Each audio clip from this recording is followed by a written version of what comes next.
Pas zgjedhjeve të 11 majit, Këshilli Bashkiak i Shkodrës ka gjetur dakordsinë dhe me shumicë votash kanë kaluar rendin e ditës. PSD përfundoi bojkotin dhe i dha dritën njëshile bashkëpunimit, me së cilave më e rëndësishme ishte dhënia e së drejtës dhe caktimi i përgjegjësisë së menaxhimit, administrimit dhe mirëmbajtjes së plazheve publike, të menaxhueshme për shoqëritë aksionere në pronësi të bashkisë. Antarja e PSD-s Rezarta Pode tha se partia ku ajo aderon do të mbështesë Partinë Socialiste.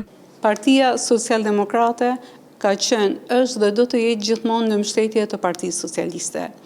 Edhe pse në fushatën e 11 majit të 2025, Partia Socialdemokrate garoi e vetme me siglen e saj në zgjedhje, vazhdimësia do të jetë e përbashkë.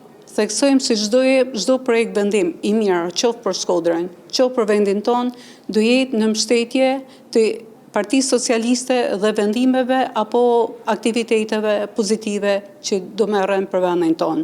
Gjithashtu edhe në zgjedhjet vendore të 2027 që së shpejti do vinë, ne do jemi në mbështetje të Partisë Socialiste dhe zhvillimeve më të mira për vendin. Më pas këshilltarët kaluan një shtesë në buxhetin e vitit 2025, planin për parandalimin dhe shuarjen e zjarreve në fondin pyjor në Bashkinë Shkodër, planin e përbashkët të menaxhimit të rrezikut nga zjarri, miratimin e tavaneve përgatitore të shpenzimeve të programit buxhetor afatmesëm 2026-2028 për Bashkinë Shkodër, miratimin e memorandumit të bashkëpunimit mbështetës për zhvillimin 2023-2024 të projektit Bashki të Forta.